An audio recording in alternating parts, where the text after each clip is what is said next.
যুদ্ধের রেশ কাটছে না ভারত পাকিস্তানের, থেকে থেকে চলছে পাল্টাপাল্টি পদক্ষেপ নেয়া। এরই মধ্যে এক চাঞ্চল্যকর দাবি করেছেন পাকিস্তানের প্রধানমন্ত্রী শাহবাজ শরীফ। তিনি জানিয়েছেন পাকিস্তান বিমান বাহিনী ভারতের আরও একটি যুদ্ধ বিমান ভূপাতিত করেছে।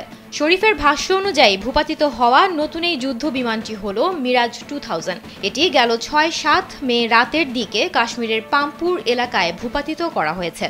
পাকিস্তান অবশ্য আগেই ভারতের 5টি যুদ্ধ বিমান ভূপাতিত করার দাবি জানিয়েছিল, আর এবার আরেকটি ফাইটার জেট ভূপাতিত করার কথা জানানোর পর ভূপাতিত ভারতীয় যুদ্ধ বিমানের সংখ্যা দাঁড়ালো 6টিতে। বৃহস্পতিবার কামরায় পাকিস্তান বিমান বাহিনীর একটি ঘাঁটি পরিদর্শনকালে প্রধানমন্ত্রী শাহবাজ এ তথ্য জানান। যমুনা ইলেকট্রনিক্স ঈদে ডাবল খুশি অফার সিজন 3, যে কোনো পণ্য কিনলেই পাচ্ছেন নিশ্চিত ঈদ উপহার। একই সঙ্গে তিনি পাইলট, প্রকৌশলী এবং প্রযুক্তিবিদ সহ সামনের সারির সদস্যদের সঙ্গে দেখা করেন। এ সময় তাদের পেশাদারিত্ব ও নিখুঁত দক্ষতার গভীর প্রশংসা করেন শাহবাজ। তিনি আরও বলেন, সেনাপ্রধানের নেতৃত্বে প্রতিটি বাহিনী যেভাবে দায়িত্বশীলতা ও সাহসিকতা দেখিয়েছে তাতে গোটা জাতি গর্বিত।